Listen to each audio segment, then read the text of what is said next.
Hi, you're watching Helen Explains Me and White Supremacy by Layla F. Saad.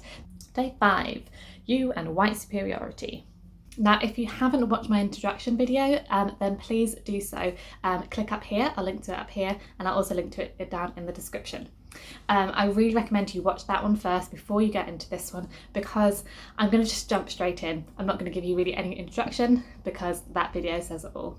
And this week in part 1, we're going to be covering the basics. So that includes you and white privilege, you and white fragility, you and tone policing, you and white silence, you and white superiority, and you and white exceptionalism. Now, if some of these terms don't ring a bell, then that's absolutely fine, because we're going to be going through them. I'm going to give you a bit of definition, and I'm going to read some extracts from the book, and then also look at the questions that Layla suggests you reflect on.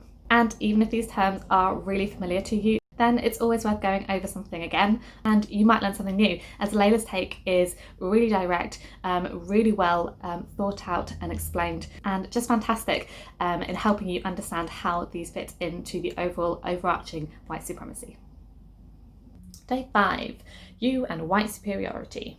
So white superiority stems directly from white supremacy's belief that people with white or white passing skin are better than, and therefore deserve to dominate over, people with brown or black skin.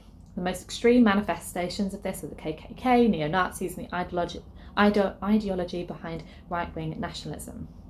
Layla goes on to say that the seeds of the idea of white superiority are planted at a very young age, and nowhere is this illustrated more clearly than with the Dole tests. In the 1940s, I'm going to link the video. I'm going to link the video up here. Up there. Somewhere up there is going to be a video where you can watch this in action. Also down there, I'm going to link it in the description. In the 1940s, husband and wife team and African-American psychologist Drs. Kenneth and Mamie Clark conducted a series of experiments to study the psychological effects of segregation on African-American children. Colloquially called the Dole tests, the doctors brought together African-American children between the ages of 3 and 7 and presented them with 4 dolls who were identical except for the skin colour, 2 black and 2 white.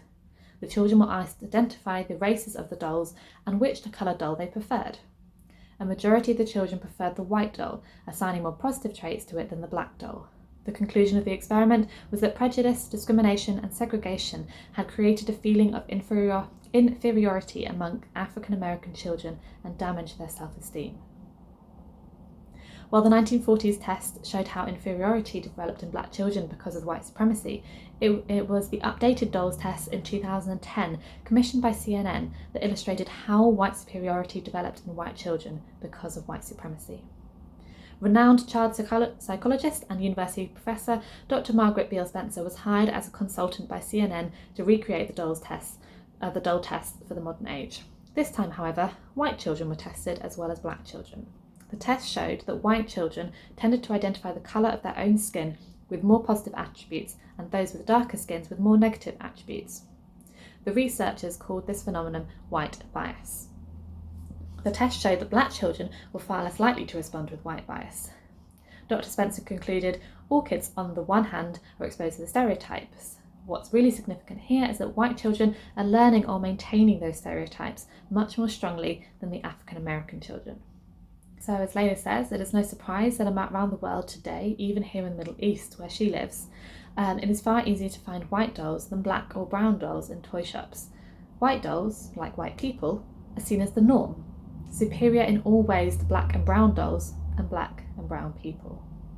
Layla stresses that, again, it is important to stress that this belief of white supremacy is not necessarily a consciously chosen one. It is a deeply hidden, unconscious aspect of white supremacy that is hardly ever spoken about, but practiced in daily life without even thinking about it.